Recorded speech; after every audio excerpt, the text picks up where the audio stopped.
designation. I've known Dennis for 3 decades. Yeah, I was gonna say 30 years, yeah. Yes, basically since I moved to Virginia, and have been really honored to be able to watch what he does at work, and also what you did with the ASLA as president some time ago. But really influential practitioner of landscape architecture in a myriad of ways. So Dennis is a licensed landscape architect with 45 years of experience, spending most of his career with EDAW in Alexandria, Virginia. His work has served as a catalyst for the revitalization of many American cities, including Centennial Olympic Park in Atlanta, the Wharf District or Park in Boston, the West Main Street project in Louisville, and Ross's Landing in Chattanooga. Some of you have had the opportunity to see these amazing places. Locally, he designed the landscape at the U.S. Patent and Trademark Office, on the U.S. Census Bureau, Potomac Yard Park, and Sallie Mae. He's currently leading the design of a 10-acre deck park over the interstate highway in Midtown, Atlanta, Georgia. So Dennis has received over 40 design awards, and his work has been published in Landscape Architecture Magazine, Urban Land, and in Architecture. And as I said earlier, he served as national president of the ASLA, and also as president of the Landscape Architecture Foundation. And just as an aside, those scholarship applications to the LAF are due on the 1st. That's next week. Get those applications in. Some of them need nomination letters, and faculty need a little bit of time if you're asking them for those. But make sure that those are in. Those scholarships are put there for you guys. And I'm one of the reviewers. I'm still on the board emeritus, and that's one of the tasks that they give me is to review the scholarship applications. So get after it. Okay, so I'm going to hand it over to you. Thank you. Sure, thanks. So the title of the program that I'm giving today is called Biomorphism as a Driver of Design, and it really pertains to the deck park that I'm working on in Atlanta, but it's not built yet. It won't be built for a couple of years, and it occurred to me that if all I showed you was that, you would say, this guy looks like an old guy, but he's never built anything. Why should we listen to him? Well, I have built hundreds of projects, so I'm going to show you the two that led to this current park that I'm working on. So you'll get some sense of why I'm working on the current thing that is about biomorphism. Okay, so we're going to start with Centennial Olympic Park, which is a park that was built in downtown Atlanta for the 1996 Olympic Games. This happened before you were all born, but I can assure you it happened. There was an Olympic Games here in 1996, and it was called the Centennial Olympic Games because it was the 100th year anniversary of the modern Olympics. The modern Olympics started in Athens, Greece. The older Olympics were also based in Greece, so that's why it says Centennial Olympic Park. So we designed the park both to honor the Olympic heritage, but we're also very mindful that that's only going to last for 2 weeks. What we're really doing is we're creating a village green for a city of 6 million people. That's the forever plan. So as you look at this aerial, there's a couple things that give you a clue that there's an Olympic legacy here. And you're looking at, again, this is a 25-acre park. It was right in the middle of downtown, and most of the land here was underutilized. It was either vacant lots or parking lots or light industrial. So they bought 25 acres, which is a very substantial tract in downtown, and reinvented it as a mostly green park. What you're seeing here is Olympic Plaza in the center of the park. So the park is green, the plaza is hard paved. We wanted that to be the center or the heart of the park. And you can see that it's framed by you see those 9 8 light towers. They were there both for functionality, to create enough light that it seemed safe, but also it sort of pays homage to Ionic Greek columns. So both from the ancient Greek origins of the Olympics to the modern Centennial Olympics. Those are 20 meters tall. The Olympic Plaza is 100 meters square. Why meters? That's the unit of measure in the Olympics. It's not yards. So when we did our contract documents, we had meters in the plaza and feet and inches everywhere else, and the contractors hated us. as you could well imagine. And then also, if you look carefully, in the center of that is the 5 Olympic ring symbol. That is actually a participatory fountain. If you've been in Atlanta, you probably have been to this park. If you went to the park, you probably got wet. That's what happens.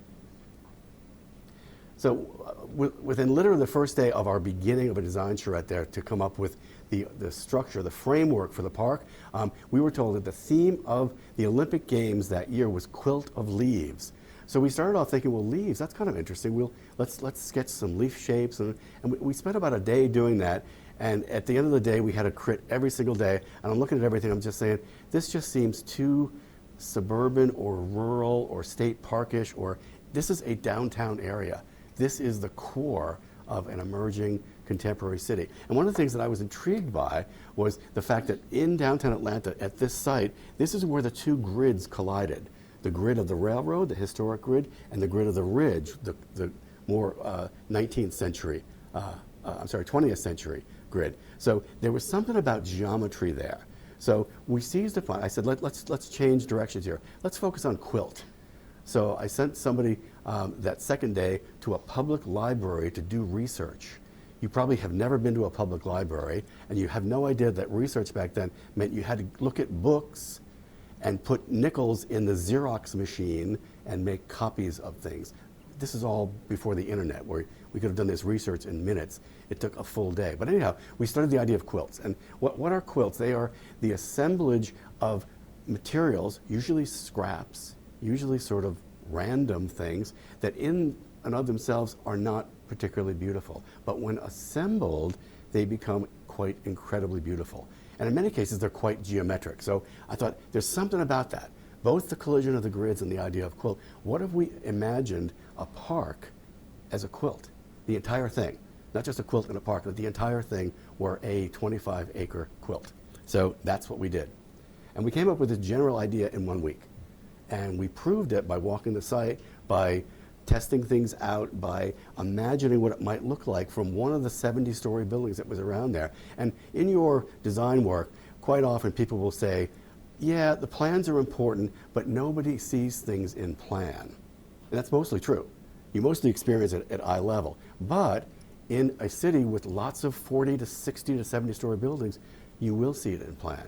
So we thought this is actually going to be pretty important and pretty profound. So one of the things we learned about quilt is the centers of them usually are fairly simple, and the edges, which is called the binding around a quilt, has to be very, very dense because it has to hold together the edges so the quilt doesn't fall apart. So if you squint your eyes on this, you see a lot of very detailed kind of smaller scaled quilt things that are representative of the binding, and the center is very simple. And as we were making this drawing, we knew that some of these things would not be some of these little cells off to the edges wouldn't be filled until a decade from then. We didn't have enough program to fill them all. We said, that's fine. We're creating a pattern for the growth and the evolution of a park, but it was a geometric pattern. And I can tell you it's actually played out that way. The other strategy here, again, if you look at from an urban design point of view, you can see those 2 grids. In the lower right-hand corner, you see the grid that aligns with the railroad. On the right side, you see the grid that aligns with Peachtree, with the Natural Ridge. We said that every single street that then touches this park should be a point of entry into the park. And we said what we want to happen here after the Olympics is that people will use this park as a shortcut, as a way to navigate the city and part of their daily lives. That will make the park both more activated, but also more safe. And so everyone bought into that. And that framework has lasted ever since, and it's gone through lots of evolutions. So here's what a park that's a quilt looks like. The image on the left shows that just the forms and the patterns and the materials. The center lawn panel is very simple and very large. Each one of those squares is about 2.5 acres, so it's pretty big. And then the intimate little side squares and things have play areas and quiet places and shade. They're comprised of pavement and water and landscape. Very rich, very bold, very dynamic. When I first showed this first drawing, this photograph on the left to a group, they said, gee, that looks pretty busy. I said, thank you. That means we got it right. Because quilts are busy in and of themselves. And here's the image on the right is what it looks like during a big festival. Because we knew there would continue to be large festival. So it absorbs lots of people, but they're not within the binding, they're in the center. Here's what Olympic Plaza looked like during the Olympics. 100,000 people a night, and it was crazy. And you talk to your parents about it because the Goodyear blimp went over it, and it was quite a stunning sight. It really did become the symbol and the image of the Olympics, because that's where everybody from every country came. But then today, it's still a wonderful place to go. It doesn't have 100,000 people anymore. You know, once in a while, in an event, they might have 10,000, but it's never as full as then. But that's okay. But what it is there's a cool and shady surrounding to Olympic Plaza fountain, and people still get wet. They think they're not going to get wet, and they think they're going to, because the fountain jets go on and off at random patterns, and you can't help but get sucked in. And you think you're going to get dry, and then, no, you're getting wet. And then on the left hand is an image of how we took the notion of quilt down to the fine grain. So we had a bunch of walkways. You saw those large-scale walkways that went across and through the park. We said, even those should be quilts. It shouldn't just be plain concrete. So you see within that pattern, there's quilts within the quilts within the quilts. And then a friend of mine sent me this photograph on the right. Several years ago, they had a quilt festival, and that only seemed appropriate. I thought, that is so cool. And one of the things that I loved about it is the quilt festival people put the quilts within the frame of the larger quilt. They understood it. They got the idea that the park was the quilt, and they were, inhabiting it temporarily and creating their own version of quiltness within the park.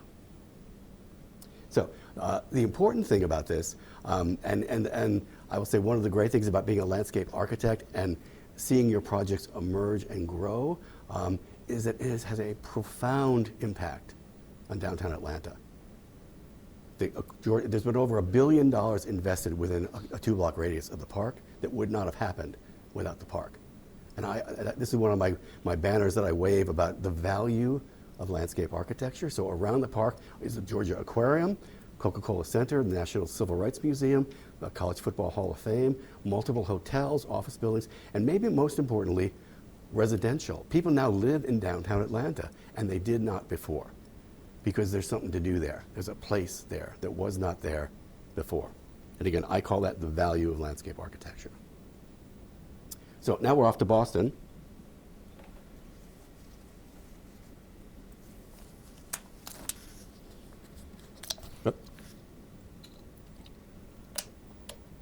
And this is called Wharf District Park.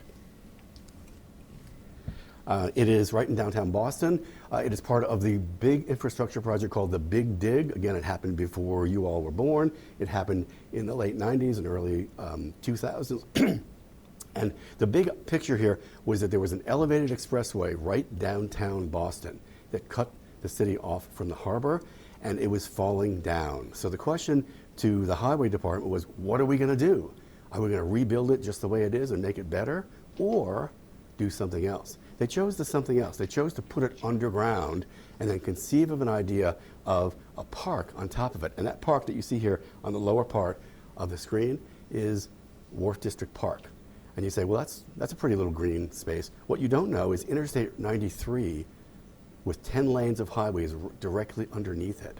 So it's a green roof, but it's at grade, so you don't notice it. And if you've been to Boston in the last 10, 15 years, if you've been to Quincy Marketplace, that's the big food hall, and then the aquarium, you walk through this park because it's on the path to it. Here's what it looked like before. 100% impervious. Horrible, noisy, toxic. Can you imagine trying to cross that, going to the harbor? Well, people did it, but it was not pleasant at all. So, one of my jobs as partner in charge of design is always to ask the stupid questions. So I said, why Wharf District Park? What's the wharf thing?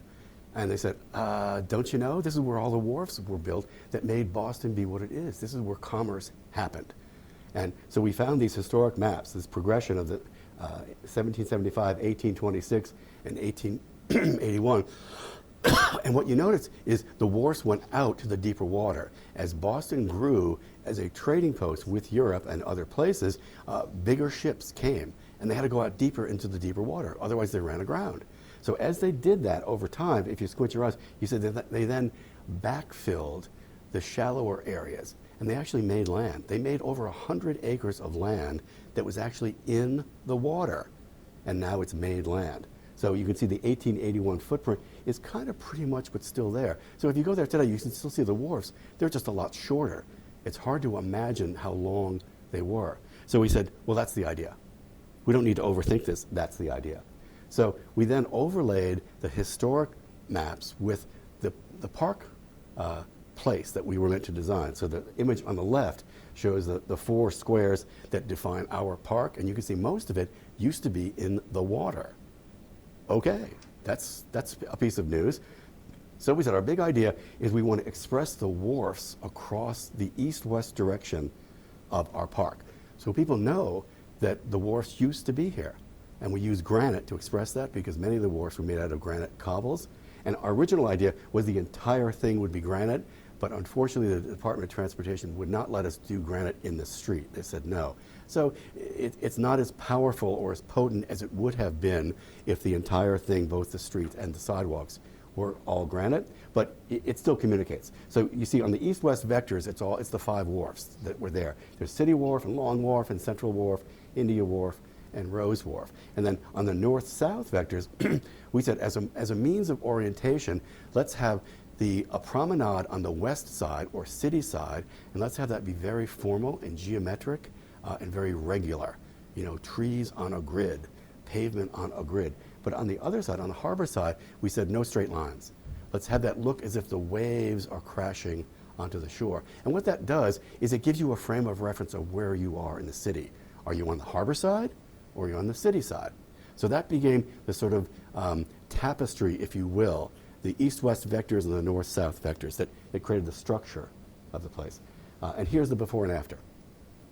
So as you stare at the image on the right, one of the things I want to share is my frustration, because this image was taken literally the month that the park opened in 2008, and you find yourself squinting your eyes and saying, wait a minute, where are the trees? What?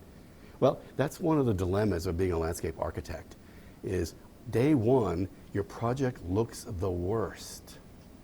And it doesn't start looking good until about year 10, and it only starts looking like the renderings that you drew in about year 20. So the message is, you got to be patient to be a landscape architect. And I've always had clients who say, wait a minute, we just spent millions of dollars on this park and this is it? How come we couldn't get bigger trees? Well, you can't plant bigger trees because they will all die.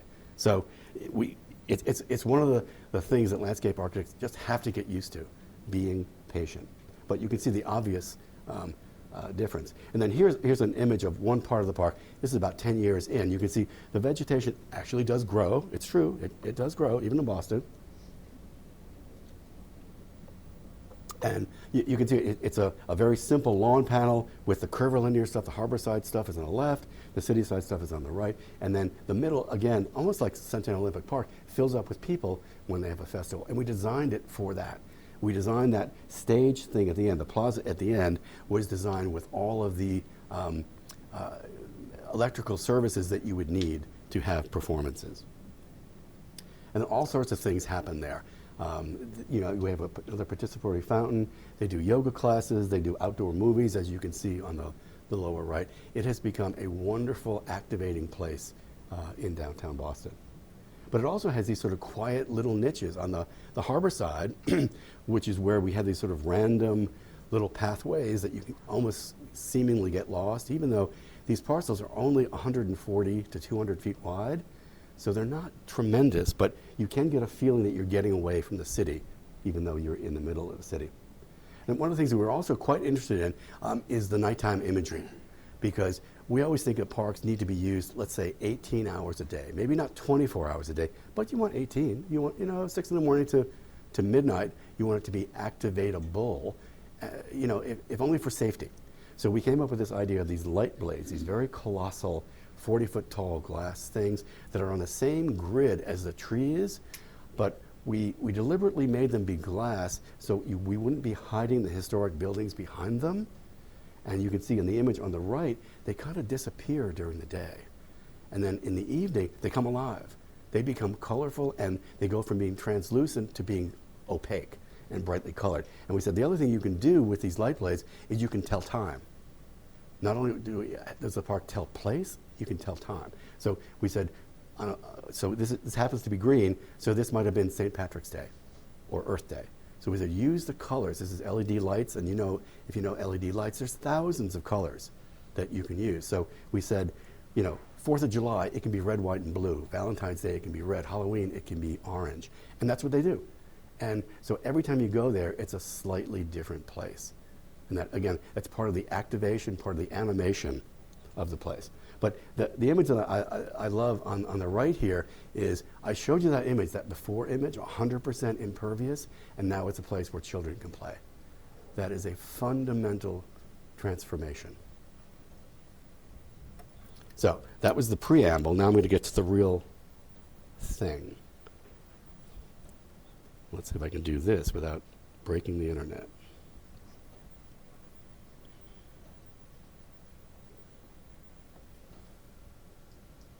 Wow.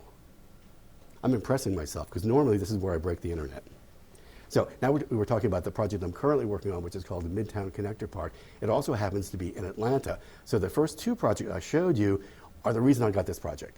Because A, I had done a big project in Atlanta, so I had that credibility. And B, the Boston project is kind of a deck park. It's kind of a green roof over an interstate. In that case, it was all on grade. In this case, it's going to have some topography to it, because it's going to be built over the highway, but it's going to rise and fall with the height of the highway. And it's right, how many folks have been to Atlanta? Oh, just a few. Okay, well, Georgia Tech is on the left-hand side. They are the property owner on the left-hand side. The Midtown neighborhood is on the right-hand side. That has all the skyscrapers. All the tech companies in Atlanta are settling in Midtown. It is an incredibly vibrant neighborhood. There's about 15 to 20,000 people who live there now, who didn't live there 20 years ago, in high-rise buildings. There's offices there, there's restaurants. It's an incredible emerging new neighborhood. And amazingly, a lot of the Georgia Tech students are graduating and going to work there, and then starting their own businesses and creating new skyscrapers. So there's a real need to connect from one side of the highway to the other. That was the need that we intend to fill here. So my job was director of design, and I had to create the framework, the vision, and the program for the park. And so this was one of the first things that I came to. Just like in Wharf and in Centennial, you have to get to the essence. What is the big idea here? And what I wanted to do was create something that felt like Atlanta, so it seemed to blend in. It seemed like it was part of Atlanta, but also stood out. And Atlanta does not have a beautiful harbor. It doesn't have a big river. It doesn't have beaches. It doesn't have it's got nothing. But it has millions of trees. That's literally the signature of Atlanta. And one of its names is City in a Forest. So I thought, well, there it is, right there. Let's put a forest right over the highway. And then, of course, not literally an entire forest, but that idea, capturing that idea, and then trying to capture it both ecologically, but also metaphorically. And I'm going to be talking, that's what I'm going to be talking about, biomorphism, is how do you abstract that and turn it into poetry and turn it into art that becomes landscape. The other thing that you'll notice, well, what I'll say here is, you look out there, you see a whole bunch of trees. Well, there's 6 million people living underneath those trees. That is not a forest. That's the city. It's incredible. It's wonderful. And then off in the distance, in the left-hand side, you see Stone Mountain, which is a monadnock. You might remember that from 9th grade earth science. A monadnock is a solid chunk of granite that comes when everything else, all the sedimentary rock, melts away after the glaciers melted and the seas receded. And there's 3 of them in Atlanta. So if there's any geologic significant thing in Atlanta, it's monadnock. So I took a mental note of that, and that seems cool. So you'll see how that manifests itself. So yeah, getting to the notion of biomorphic design. What is that? It really is the form of living things. And living things are not just plants, but they're also animals, and they're also natural systems. So I wanted to it also came to, I wanted to imagine a design language for this park that would be timeless. You don't want to get stuck in something that seems trendy, and 15 years later people say, oh my God, that looks so dated.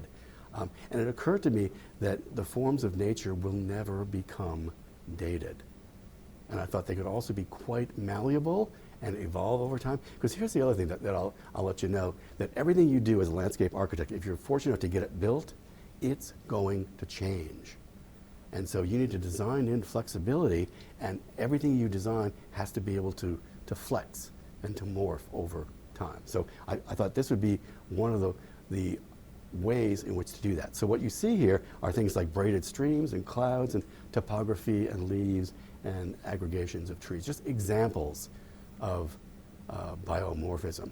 The other thing that I just want to cue you in on here is, so I'm sitting here trying to create the program for others to follow, architects, engineers, and landscape architects.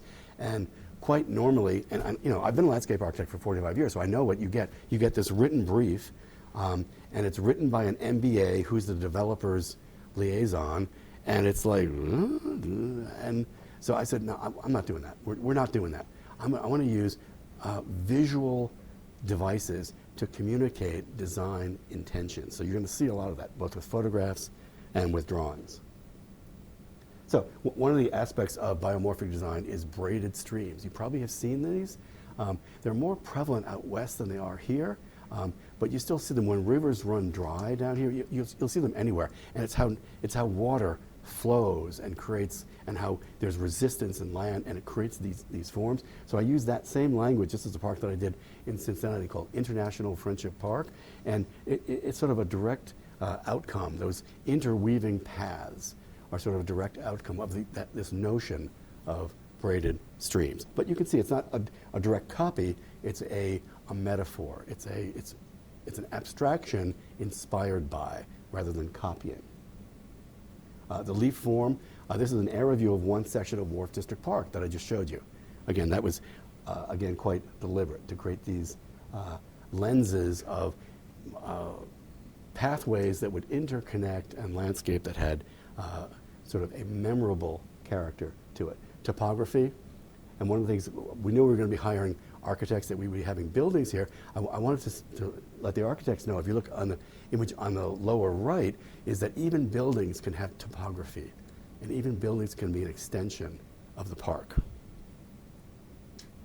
And then this is a very simple analogy that Fay Jones, do you know the architect Fay Jones? Does that name ring a bell?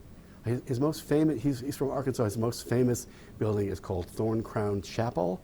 If you Google that, you'll see 500 images of it. It's incredibly beautiful, and it was inspired, it's literally a chapel, it was inspired by the trees, by the forest it was in. This is actually called, same architect, different location, but a more slender version. This is the Pine Coat Pavilion at the Mississippi Arboretum in Picayune. If you're ever there, it's worth the side trip. It's fabulous. And again, the interior-exterior relationship is really, really powerful. So architecture becomes landscape. So then I was also wanted to go further and deeper into this notion of biomorphism, because we were next to Georgia Tech. These are geniuses, just like you guys have geniuses on this campus that are these tech wizards, and you have no idea what they're talking about, but you know they're geniuses. And so I knew we would be dealing with them. So I wanted to get to the math and science of natural forms. And sure enough, there is math that occurs within natural forms. So one of the math things is the Fibonacci sequence. Are people familiar with that? Yeah, I'm seeing some heads on. Yeah, it's relatively common, and quite often it's also called the golden mean. And so what the Fibonacci sequence is, if you look at the image on the left, is it's how the addition of one numeral after another in sequence creates an outward spiral. So you see 1 plus 1 equals 2, 2 plus 1 equals 3, 3 plus 2 equals 5, 5 plus 3 equals 8, to infinity. And what that creates, when you graph it, is this spiral. And then you find yourself saying, oh yeah, I've seen that. You see that in galaxy formations. You see that in plants. So it is a thing. And what that means is you can plot it. You can put it into CAD. You can make it happen. It's not just random, that there's actually a scientific and mathematic basis to it. Here's another version of that same thing. And you can see the image on the right is the mathematical representation of the Fibonacci sequence. And you find yourself saying, huh, that kind of looks like a tree. And it does. It's kind of an idealized tree, but yes. And you see it as it spirals out. If you do multiple versions of it, you see that in pine cones. And sure enough, it's not news. Michelangelo used this as the derivation of the paving pattern at the Campidoglio in Rome in the 1600s. So this is something that is not new at all. But it occurred to me that we might, in this project, codify that and make that embedded in the design language.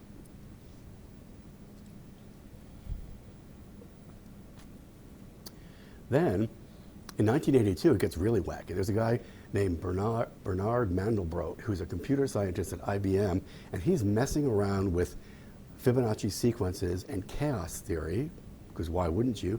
And stumbles upon certain mathematical formulas that, when iterated millions of times, and you can now do that, or he could then, on computers, create these self-repeating patterns that he termed fractals. And again, I don't know if you're familiar with this, but there's that formula over there. I have no idea what it means. I'm not the math genius, but he was a genius. And what I know is when I see these patterns, I say, oh yeah, I get that. I see those in nature. And sure enough, you do. So when you look at this image on the right-hand side, what you see is what he calls self-similarity, which is, yeah, there's a pattern, and at its heart, it's kind of a Fibonacci sequence, but the self-similarity is it attenuates in scale. And you see this all the time. So when you walk out today, I want you to look up and you're going to see fractals in the clouds, in the trees, in the profile of the Blue Ridge. Fractals are everywhere. And what they are they represent the notion that, unlike the Fibonacci sequence, which is perfect, nature, in fact, is not perfect. When you iterate things millions of times, there's always a mutation. That's why a fractal tree, that's a mathematical formula. That's what the thing on the left is. That's a math game, and the printer printed that out. And that's why trees look like that. Trees don't look perfect, do they? Just like every snowflake that's ever fallen is different from every other one. You could make the argument, I don't know if this is true, but I think you could, that every single tree on planet Earth is different. And why? Well, because the soil is different. The water regime is different. The sun angle is different. All sorts of differences. So that's to me is the most exciting thing about fractals, is they more truly mathematically represent how nature happens. The image on the left is a mathematical formula iterated. And you say, whoa, okay, that's a fern. Sure is. And you can see the self-similarity. So the entire frond has that character. Then you see the leaflet has the character. And then even the leaflet within the leaflet has the same character. That's that self-similarity at all scales. Watersheds. The image on the left is not an aerial photograph, not an infrared photograph. It's a mathematical formula that's been iterated and colorized. And of course, we've seen watersheds that look very similar to that. So, and then finally, what I wanted to get to was what I call the fusion of nature and technology. So I didn't want this to be just a place where it's all about only biomorphism, because that would skew it towards a purely natural outcome. I also wanted to embrace technology. And partly it's because of Georgia Tech. They're right there. They were our major stakeholder. We're talking to them all the time. So we love the idea of sort of mashing these two things together in direct conflict sometimes, but in direct correlation to each other. And sometimes they would literally be in conflict. But to me, that has a very wonderful design tension. And I'll show all these images are projects that I've done over my career, and I'll just call your attention to some of the things that I've been exploring. So the image on the upper right-hand side is a small little park in a woodland setting called Woodland Park. And our idea was, let's not cut down any tree that is larger than 4 inches in caliper. But the client said, I want to have walkways through there. So we said, okay, minimal damage. So what we came up with was the idea of industrial steel grading that hovers just above grade. That's a porous paving. The rain goes right through it, and we snaked it through. We field located all these walkways. And so what I would argue is that the Euclidean geometry of that very formal, regular, man-made form, zigzagging through a forest, makes the forest more visible, but it also benefits it also makes the paving more visible. It's not one of these sort of lazy, meandering paths that is sort of mushy. You're literally creating some design tension. And to me, that's more bold and more dynamic and more interesting. The image in the center right is the Muhammad Ali Plaza in downtown Louisville. And I worked with an artist named Athena Taka, and she is also an incredible genius. And she worked on the seating terrace, the amphitheater, and I did the idea of the river and then the 12-sided star, because Muhammad Ali was Muslim and there's meaning of a 12-sided star in Muslim culture. So you can see that's a Fibonacci, and you can see the actual pavement patterns radiating out. And what Athena brought to it was the fractals of that amphitheater. And I remember when she showed us the first drawing, it was like, what? Are you kidding me?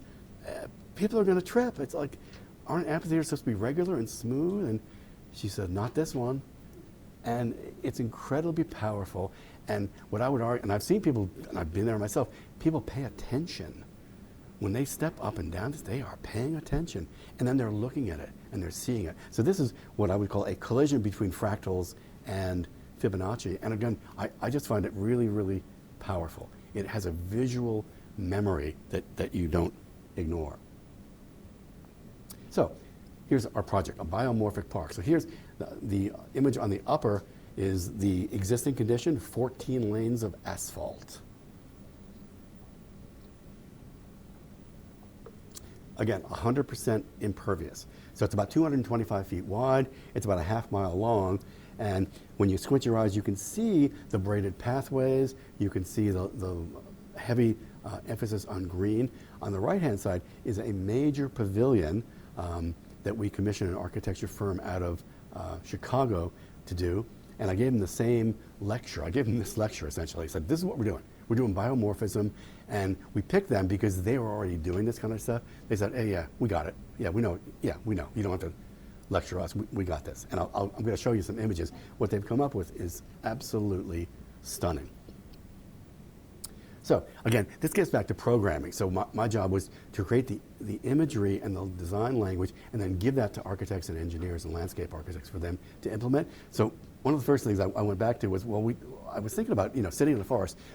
What if we did a successional forest over a highway?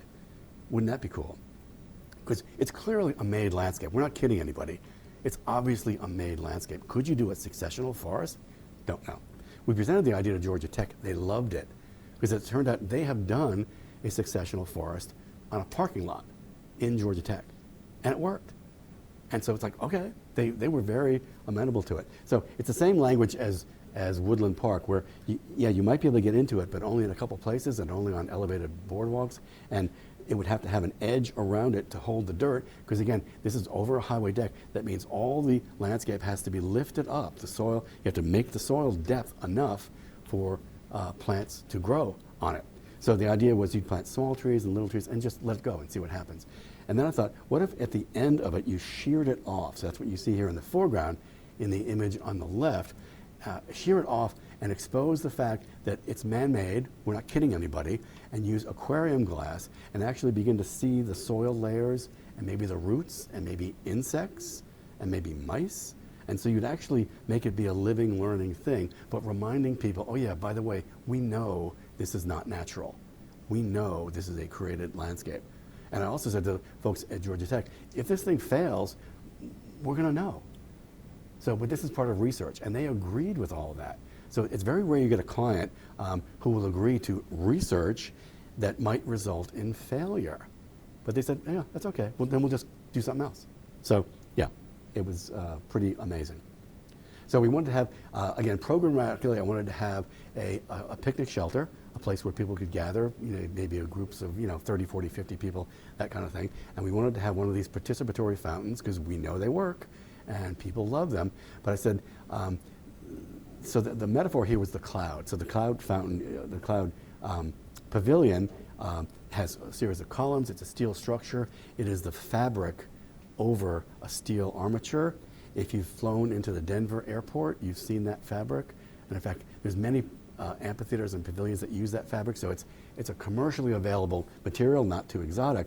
But what was different here was their participatory fountain, instead of coming from the ground up, like all of them do. In this case, it comes from the top down. It rains. And you can see in the drawing here the lines of rain that would happen. They would happen intermittently. So just like Centennial Park, you wouldn't know if you're going to get rained on, but then you might. And so the kids would love that. And you know, the intermittency of it is the fun part of it. So again, I want to call your attention to these little sketches because these are part of the program. So instead of writing a 4-page program statement with square footages and that kind of criteria, I just made a whole bunch of these little sketches. And just so you know, these are made at 8.5 by 11, itty bitty. And for me, it was a way to capture the idea of it, but also to communicate it. And these are very effective. You all know that expression of, a picture is worth more than 1,000 words. In this particular case, I strongly believe that. So then here's an evening view of that same thing because you realize that you can't do that all year round because it gets cold. You can't. So you turn off the fountain and it becomes an outdoor performing venue. And again, it's a picnic shelter in effect by typology. It's a shelter where you can gather, get out of the rain, get out of the sun. So I was also drawn to very overt technology and social media. Like, how do we capture social media in a park?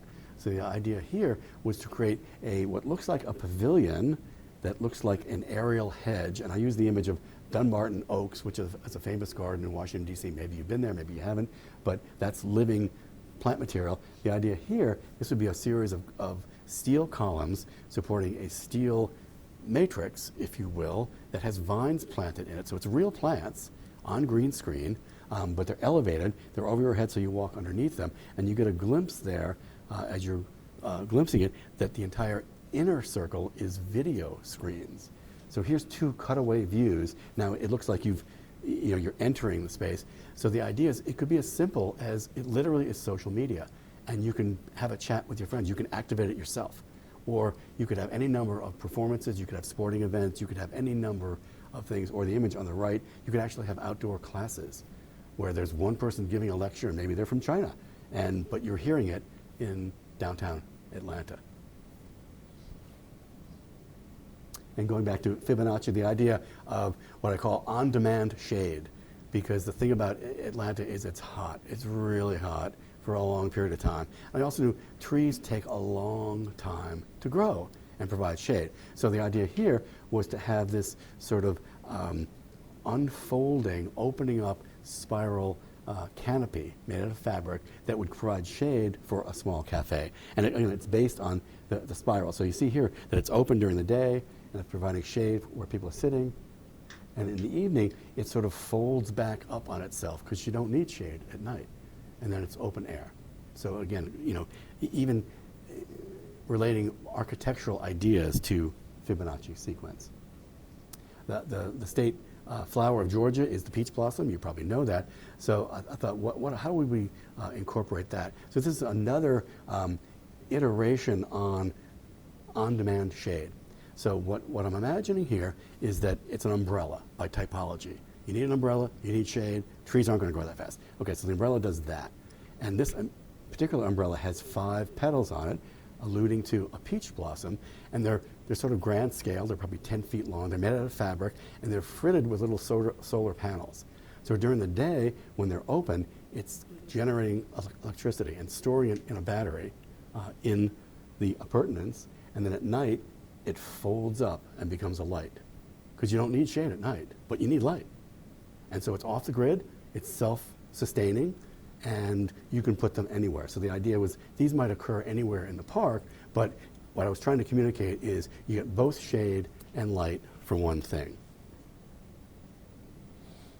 And then I was very fascinated by these monadnocks, and there's a couple. There's one big one, Stone Mountain, which is 1,000 feet, and there's a couple others that are smaller. And this is an actual photograph of the one that's smaller. This is Arabia Mountain. You've never been there. You'll never go. But it's really, really beautiful in its own way. It's like walking on the moon, solid granite. And so I said, let's do something like that, because what you find in a place like this is people go there and they just sit. And you realize that what they're doing is they're engaging in the science of earthing or grounding. Do you know this? Have you heard of this? Yeah, I'm seeing some heads nod. It's a real thing. When you come in direct contact with the Earth, there's an ion exchange between the Earth and you that makes you feel better. And it's like, okay, that sounds like magic. But when you think about it, why do you like to walk on a beach barefoot? Because it makes you feel better. And that's the same thing. You're being grounded to the Earth. So I thought that if there's a place you could do that, and again, this is also in response to the folks at Georgia Tech saying they wanted places of serenity for the students, to get away from the stress, to get away from the screens, to get away from the pressure. Because just, Virginia Tech, I'm sure you have all the same issues. It's hard work being a student. There's a lot of pressure. So they wanted to have these kind of things in the park. So we said, okay, what if we had a grounding place? I said, sure, that sounds cool. And then I thought, well, you can't just do an imitation of, fake nature. That would be Disney World. So we're not doing that. So then what would you do? So then I go back to the fusing technology with nature. And we said, what if it's a perfect geodesic dome of granite? And so it is an expression of man-made geometry, but it's made out of natural material. And it would have this kind of, otherworldly appearance, like, oh my God, this thing landed from outer space. But I like the idea that it is both grounding, but it is quite perfect in its form. It's a perfect dome, perfect circle in black. And another piece, towards that end, we came up with this notion of what we call the water wall. And it was the idea of having two waterfalls opposing each other. Then you have to go through a very narrow doorway, and it would open up, just as you see in the sketch here, and then close back down again. And when you got in there, and it's over your head, you can see it's about maybe 14 feet tall. And then there's earth piled behind it with plants and trees above that. So when you got in there, all you heard was water. The sounds of the city go away. All you hear is water. And when you look up, all you see is sky and trees. So you were literally 5 minutes from your classroom, and you could be in a place where you could get that serenity.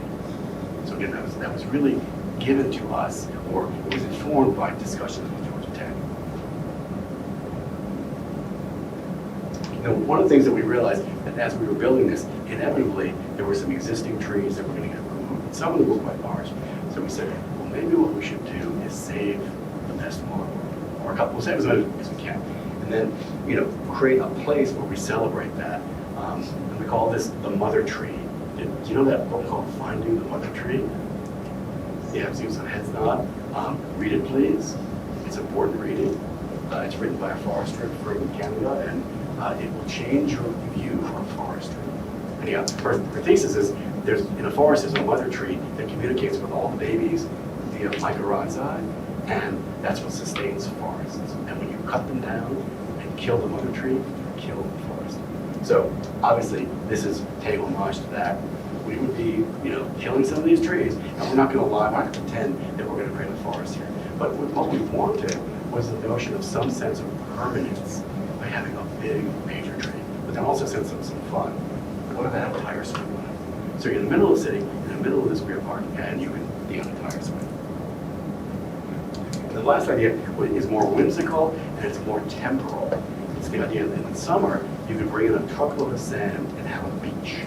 You could literally go to the beach in downtown Atlanta, and they would set up umbrellas and chain lounges, and we would have a special fountain as part of the pool that would only work in the summertime, and it would have this sort of low surf kind of fountain to it that would go up slowly and go back down again, rhythmically, just like the waves do. And you know how kids, when they go to the ocean, that's what they do. And they can be there for hours, just letting the water come up over them, and they run back because they're scared, and then they run up again. So the idea of, again, bringing nature, bringing something like a beach into downtown, only temporarily, and then it would go away.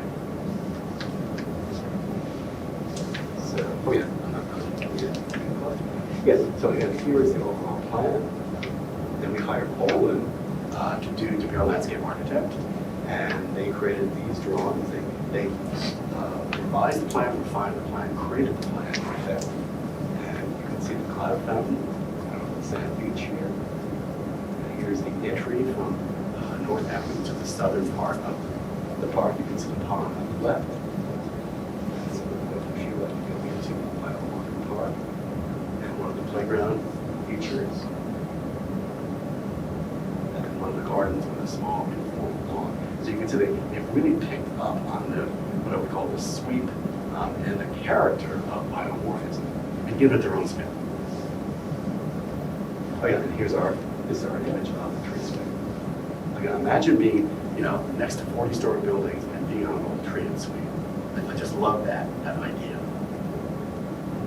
And then here's the before and after. Of course, that hasn't happened yet, so we'll have a real after in about 4 years. And then here's the pavilion that we commissioned the architects Smith Gill out of Chicago to do for us. This is my last image. And it's almost cathedral-like. We asked them to create the shell of an amphitheater that could also be used as a small venue. And what they did was they used a shell of an amphitheater that could be used as a large venue. It's almost like a cathedral. So it's about 140 feet tall. It's about 200 feet wide. And again, the same biomorphic lecture. And they said, we got. And what they came up with was this notion of steel structures coming up like this and meeting in the center. And they said, it's like when you're in a forest and you look up and you see the branches intermingling. So it's really, really powerful. And this is the part where I need help.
So coming to a theater near you. I like that. That sound was awesome. That was powerful. Okay, so that's all I got. I'll take questions.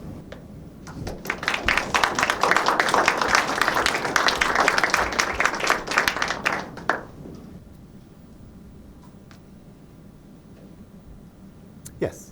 I don't know if this might be too technical of a question, but the light shade structures, the flower petals, how can they provide shade and then have light pass through them when they're closed?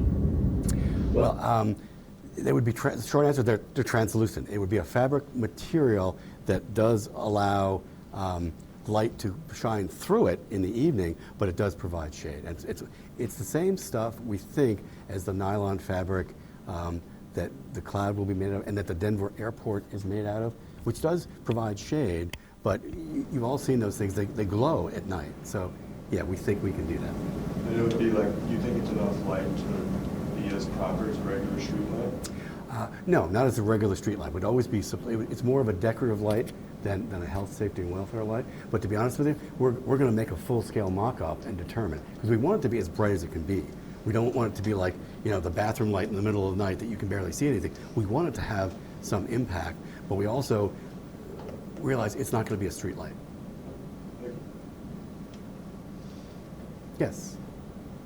So if you want to be inspired by nature, what's your advice where you want to be, like you said, it's more of a metaphor and an abstraction of, rather than an imitation? Well, I guess what I mean by that is you don't copy. You be inspired by, and by abstract, I mean you literally don't copy the tree, you don't copy the leaf, but you understand the character and quality of leafness, if you will. And that's what you import. It's a difference between Disneyland and reality. Disneyland tries to copy things directly. They try to literally transport you to another place so you think you're in that place, and that's cool. That's cool for Disneyland. I'm not disrespecting that, but you can't do that in a public park. Because people are too smart. They would see that as a fraud and just run the other way. But it's also more, because landscape architects, we're artists. We're scientists, but we're also artists. And so I consider that's part of our charge is to be poetic and be metaphorical. And it takes the work and the distillation of those things to make it make sense.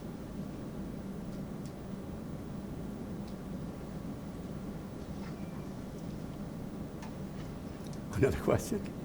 So in your image for the waterfall, the two walls, I couldn't see, did they also have water coming down? Yes, but both of them. The idea was it's a two-sided water wall, about 100 feet long, about maybe 60 feet wide at the widest, but only about 15 feet wide at the narrowest. So you would have to come through, and then you'd come through in a slightly darker area, because we want it to be tree canopy, and you come into light and water.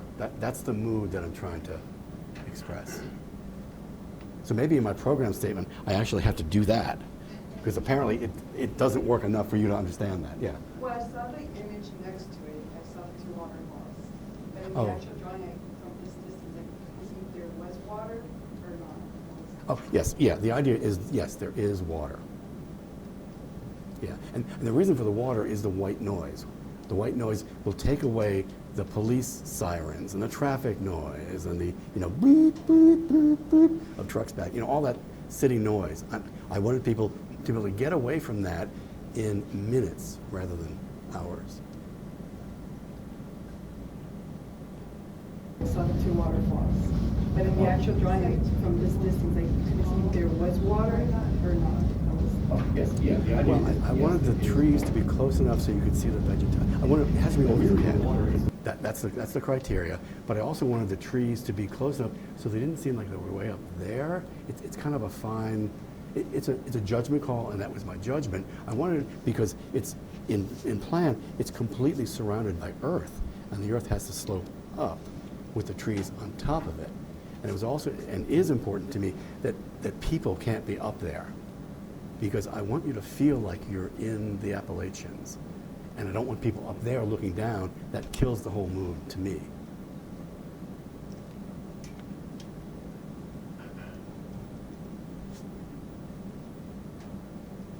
Okay, yes, a question over there? Yeah.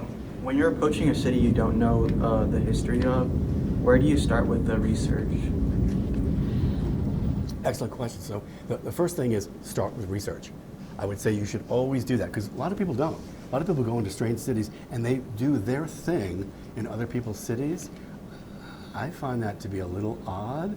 So this is my own personal philosophy, and I think it's important. And it's important because the signature that you put on the city is part of their DNA. So then how do we do it? You talk to a lot of people. You walk around the city a lot. You walk around the site constantly, day and night, winter, summer. Yeah. And then you do a lot of book learning. And literally in the olden days, in the 90s, we would go to the library. And invariably, we would also, we got to the point where we were doing this so frequently that we came to know there was always one elder stateswoman or elder statesman who knew everything. And you say, can we get a lunch with them? And they just tell us everything. And they not only they tell us everything, it's like, whoa, okay, they tell us who else to talk to. And so it actually is pretty, once you decide that that's your attitude and that's your philosophy, it's not that hard. People want to open up to you.